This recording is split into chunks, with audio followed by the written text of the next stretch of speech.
Shehata from the BBC's Arabic team is here with me. Good morning to you. Hi, good morning.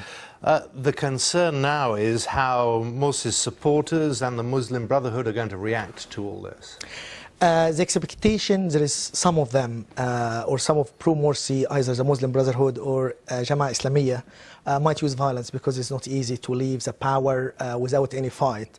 However, if the violence will be massive and too much damage, I think it might damage the Muslim Brotherhood as an organization. So the damage so far is for the Islamic project in Egypt and or Islamic State as envisaged by the Muslim Brotherhood in Egypt and even in the rest of the Arab world in Tunisia, in Libya and other places. So it more or less undermine the prospects of an Islamic government or Islamic project to be applied in these countries. Is there a fear that the Brotherhood might be forced back underground, if you like?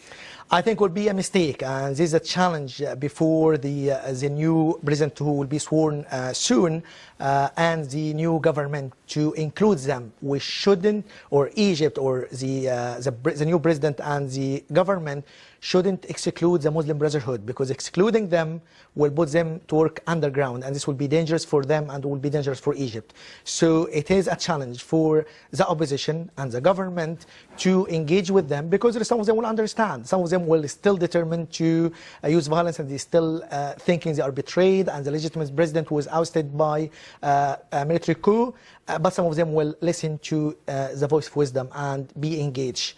So it is a challenge, but I think it will be successful from the opposition and the government to do that. There's the difficulty here, the argument that this is democracy at work, when the irony is, of course, they've ended democracy with this movement yesterday. It's a problem. It's a problem. It's in a sense it's a coup, military coup. No one can deny that. But the Minister of Defense and the army played it smartly, because they put on board the Al Azhar, which is the highest Islamic institute in Egypt and the Arab world for the Sunni people, and the church, the Coptic church, with the Pope Tawadros II, and they put Al Baradi, who represented the Tamarud, or delegated by Tamarud, and some representative from Tamarud itself, the rebel movement who started this signing, the petition against to take Morsi out, and also a Noor party, the Salafist party. So everyone was on board, and I think the Freedom and Justice Party was invited to go there, but they refused because they thought it's a coup and it's not legitimate. And even President Morsi himself, in a YouTube video, he said like he's still the president, and he considered it as a coup. So it is a smart move by the army, and the Minister of Defense even is spreading the tanks before since 3rd of June. He knows what he's doing. It's not going to be easy, but it might be a good start for democracy in Egypt. Morsi is still under house arrest. He also said he would fight to the death. That language creates real problems, because it may well be echoed again today by others. I think it's a problem. This is the reason yesterday some channels who supported Morsi, some like Anas and Al Hafiz and 25 channel of the Muslim Brotherhood, they were taken off air because they like to minimize the message of inciting violence or whatever. And I think President Morsi, his speech, I think, escalating the situation. And this is what I said like since his speech last week.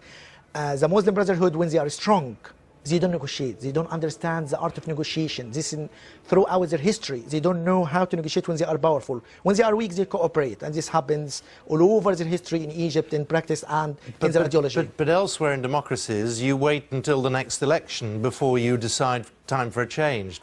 This has obviously been very different. No, but even like President Obama expressed his deeply concern, and William Hague said it doesn't support the military intervention. However, the counter argument of the opposition, the rebel group and others, is you cannot wait for a president to damage the country over a year to wait another 4 years, because they say Sinai became like a fertile soil for the jihadists and people from Hamas, and also he violated the constitution when he issued the constitutional declaration, which put all the power in his hand, when he rushed the constitution in 24 hours.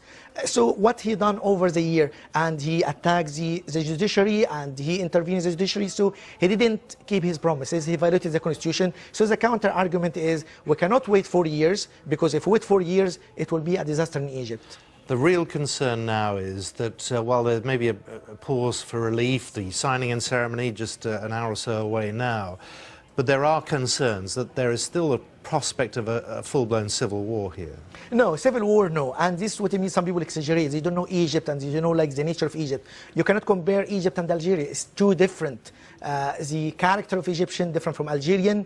The geographical of Algeria is different. And in Egypt, you know, the national security apparatus, which replaces the state security, they have the file of all the jihadists or the people who committed, you know, like violence in 90s and 80s. So they have the file of them. They arrested already. And the authorities issued like 300 arrest warrants against them. This will sound very frightening to a lot of people. They've got files on them. They know where they live, sort of thing.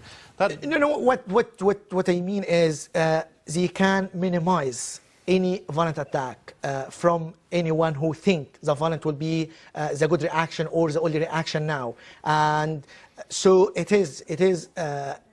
More or less controlled, but it will be, no one denying it will be violent. Will be some violence in different places in Cairo and all over Egypt, but it's not going to be like Algeria. It's not going to be a civil war, because even like 2 days ago, the Minister of Interior demolished the barrier around the ministry and became now more or less cooperation between the security forces from one side and the people. So more or less similar to what's the British here between the people and the Home Office.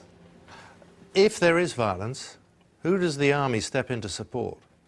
No. Well, the army will be the last resort, but I think the security forces will play its role now after it was weakened and its reputation was damaged. And I think what I said, the Minister of Interior, when he issued or he ordered to demolish that, it's a sign that the relationship, or more or less the relationship between security and the people became like more healthier and like what should be.